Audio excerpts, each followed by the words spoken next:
Assalamualaikum warahmatullahi wabarakatuh. Perkenalkan nama saya Reni Dwi Rahayu dengan NIM 230121600284. Saya dari Offering A. Di sini saya akan menjelaskan tentang buku yang saya baca yaitu Facilitation in Digital Learning Environments, yaitu fasilitasi pembelajaran digital lingkungan yang ditulis oleh Clint Lalonde. Sebelumnya, apa itu pembelajaran online sinkron? Banyak orang yang baru belajar online belum pernah mendengar istilah asinkron. Sederhananya, sinkronus berarti pada waktu yang sama, sedangkan asinkronus berarti tidak pada waktu yang sama. Mungkin sudah familiar dengan contoh aktivitas online asinkronus yang sering terjadi dalam pembelajaran sistem manajemen, seperti forum diskusi, jejak pendapat, dan survei umpan balik. Peserta didik berpartisipasi dalam kegiatan ini di waktu yang mereka pilih sendiri. Alternatifnya, sinkron online menggambarkan saat orang-orang berkumpul di ruang berbasis web pada waktu yang sama. Seperti pertemuan seringkali memiliki fasilitator dan yang bertanggung jawab untuk memandu proses kelompok selama pertemuan. Yang paling umum seringkali adalah pertemuan real-time berbasis video atau webinar menggunakan teknologi seperti Zoom atau Collaborative. Namun diskusi sinkron juga dapat terjadi dengan menggunakan teknologi seperti ruang obrolan, perpesanan teks, atau bahkan teknologi seperti Google Dokumen, tempat orang-orang berada lokasi fisik yang berbeda, tetapi secara kolaboratif mengedit satu dokumen pada waktu yang sama.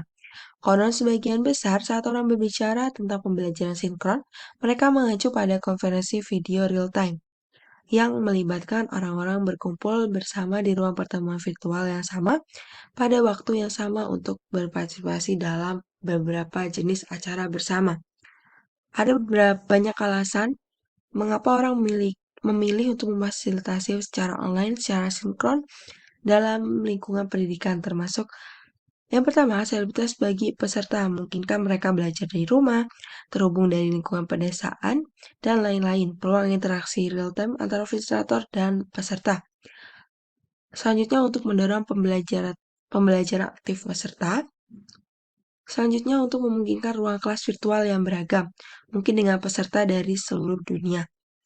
Selanjutnya, keterampilan fasilitasi sinkron, yaitu memfasilitasi dalam lingkungan online yang sinkron adalah suatu yang cukup baru bagi banyak dari kita yang juga menunjukkan bahwa adalah berguna untuk membuat perbedaan antara perkembangan teknis kompetensi dan pengembangan praktik yang memfasilitasi pembelajaran efektif dengan menggunakan alat-alat tersebut.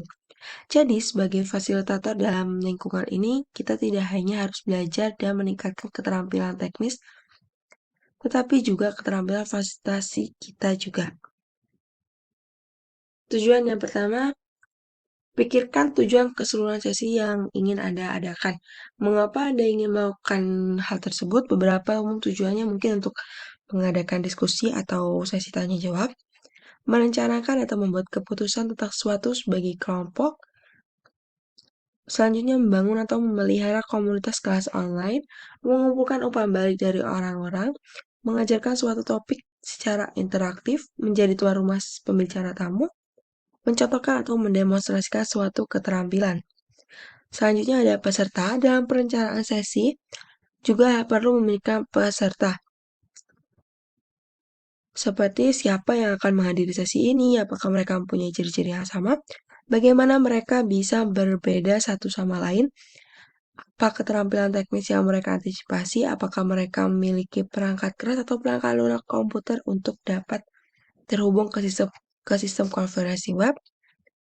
Beberapa banyak peserta yang saya antisipasi dalam sesi saya, kapan mereka dapat berpartisipasi dalam sesi ini, misalnya zona waktu, ataupun jadwal kerja. Untuk hasilnya sendiri, saat merencanakan sesi, penting untuk mengartikulasikan hasil pembelajaran yang Anda harapkan dapat dicapai oleh peserta di akhir sesi. Apa yang ingin mereka ketahui atau lakukan atau hargai pada saat sesi ini selesai, bisakah menggunakan pembelajaran online sinkron untuk membantu peserta dalam mencapainya? Gunakan langkah-langkah ini sebagai pemeriksaan dan keseimbangan apakah jika mengadakan sesi secara online secara sinkron. Untuk kesimpulannya, pembelajaran sinkron umumnya didukung oleh media seperti dukungan konferensi video dan obrolan, memiliki berpotensi untuk learning dalam pengembangan komunitas belajar. Peserta didik dan guru mengalami pertanyaan e-learning yang sinkron sebagai lebih sosial dan menghindari frustasi dengan bertanya dan menjawab secara real time.